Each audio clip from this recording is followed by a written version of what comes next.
नमस्ते दोस्तों, मैं प्रदीप कुमार आज की इस वीडियो में आपका स्वागत करता हूं। यह बात तो आपको भली भांति मालूम है कि यदि कोई आदमी अकेला चोरी करता है या गलत काम करता है तो वह उसके अंजाम और उपाय के बारे में बहुत ज़्यादा नहीं सोचता। मगर यदि कई लोग ग्रुप बनाकर गलत काम करते हैं, चोरी करते हैं, तो वो उसके अंजाम के बारे में ज़रूर सोचते हैं और उससे बचने का पूरा बंदोबस्त करते हैं। मुझे यकीन है मेरा इशारा आप समझ रहे हैं। जी हाँ, मैं बात कर रहा हूँ ईवीएम मैनिपुलेशन और वोट चोरी की। ईवीएम पर कई सवाल उठे हैं और मौजूदा समय में वोट चोरी का मुद्दा बहुत गरमाया हुआ है, जिसका सीधा आरोप इलेक्शन कमीशन और भारतीय जनता पार्टी पर लगाया जा रहा है। बीजेपी के लोग भली भांति जानते हैं कि वो जो ईवीएम में हेराफेरी कर रहे हैं उस पर कभी भी रोक लग सकती है। इसी आशंका को देखते हुए उन्होंने वोटर लिस्ट से गैर बीजेपी के नाम काटने का, मरे हुए लोगों के नाम जोड़ने का और फर्जी वोट बनाने का दूसरा विकल्प तैयार किया है ताकि चुनाव को अपने पक्ष में कर सके। दोस्तों, क्या आपने कभी सोचा है चुनाव आयोग पर ईवीएम मैनिपुलेट करने का, जिंदा लोगों की वोट काटने का, मरे लोगों की वोट जोड़ने का और फर्जी वोट बनाने का आरोप लगे तो क्या उसके खिलाफ कोई कार्रवाई की जा सकती है? बिल्कुल नहीं। जी हाँ, उसके खिलाफ कोई कार्रवाई नहीं की जा सकती क्योंकि नरेंद्र मोदी ने उसका पूरा बंदोबस्त कर रखा है। इलेक्शन कमीशन चाहे तो ईवीएम में हेराफेरी कर सकता है, जिंदा लोगों की वोट काट सकता है, मरे लोगों की वोट जोड़ सकता है और फर्जी वोट बना सकता है। आप क्या करेंगे? कुछ नहीं उखाड़ सकते।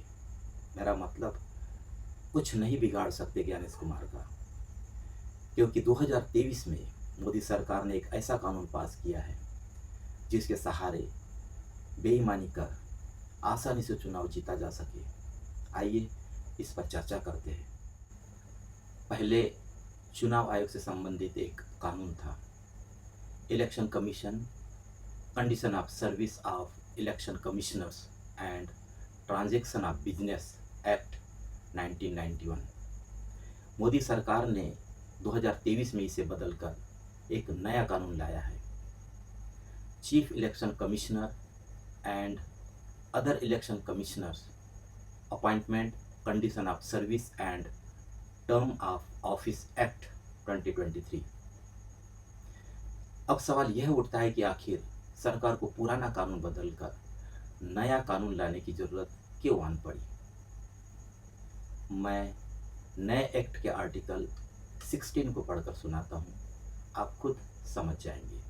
Not with standing anything contain in any other law for the time being in force, no court shall entertain or continue any civil or criminal proceedings against any person who is or was a chief election commissioner or an election commissioner for any act, thing or word committed, done or spoken by him when or in the course of acting or purporting to act in the discharge of his official duty or function। मैं आपको इसका हिंदी में अनुवाद सुनाता हूँ। वर्तमान में लागू किसी भी अन्य कानून में कही गई किसी भी बात के बावजूद जो मुख्य चुनाव आयुक्त है या रहा है अथवा चुनाव आयुक्त है या रहा है उसके द्वारा अपने आधिकारिक कर्तव्य या कार्य का निर्वहन करते समय या उस रूप में कार्य करने या करने का प्रयत्न करते समय किए गए किसी भी कार्य, कृत्य या वचन के संबंध में कोई भी दीवानी या आपराधिक कार्रवाई न तो स्वीकार करेगा और न ही आगे बढ़ाएगा। मतलब मोदी सरकार ने 2023 में कानून पास कर चुनाव आयुक्त और मुख्य चुनाव आयुक्त को सांड बनाकर खुला छोड़ दिया है। वो अपने कार्यकाल में चाहे चुनाव में हेराफेरी करे, बदमाशी करे, नियमों की धज्जियां उड़ाए, चुनाव या वोटर लिस्ट की ऐसी की तैसी कर दे, उस पर कोई कार्रवाई नहीं होगी। अब आप समझ गए होंगे ऐसा क्यों किया गया। इस पर अपोजिशन लीडर राहुल गांधी क्या कहते हैं, जरा सुनिए। लोकसभा में, राज्यसभा में चुप्पे चुप्पे एक नया कानून आता है, पास हो जाता है, किसी को नहीं पता, दिन में पास किया जाता है। पता है क्या कानून था?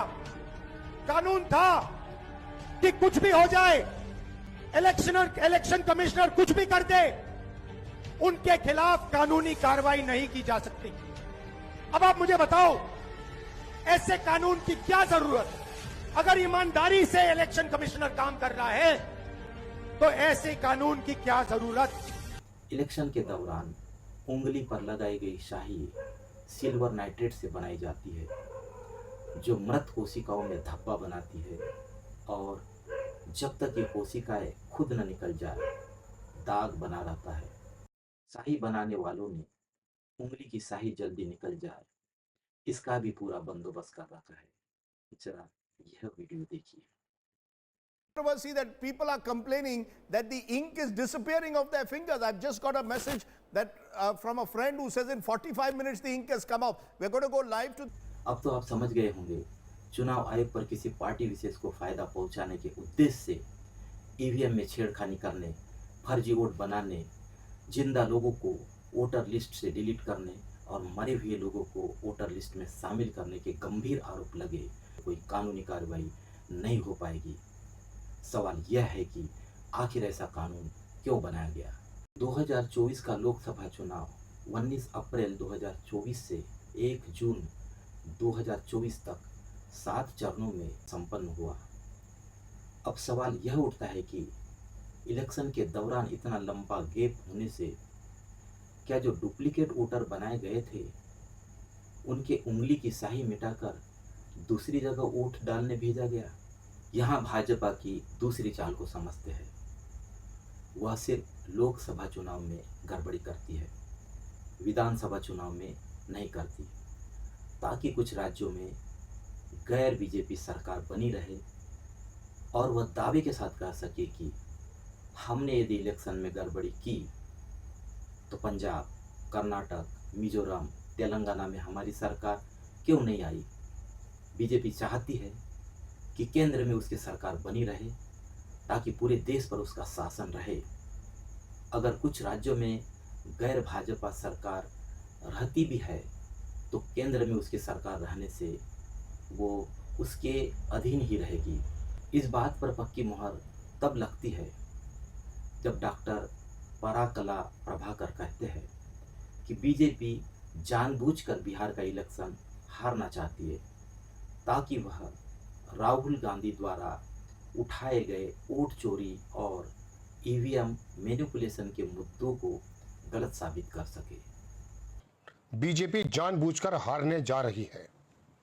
निर्मला सीतारमण के हस्बैंड, मैंने आपको बताया था पहले, परकाला प्रभाकर, उन्होंने पहले आकर के सनसनी पैदा कर दी थी जब कहा था कि भारतीय जनता पार्टी 65 से 70 सीट बेईमानी से जीती है, अगर वो कम हो जाती हैं तो ये लोग 240 पर भी नहीं रह पाते।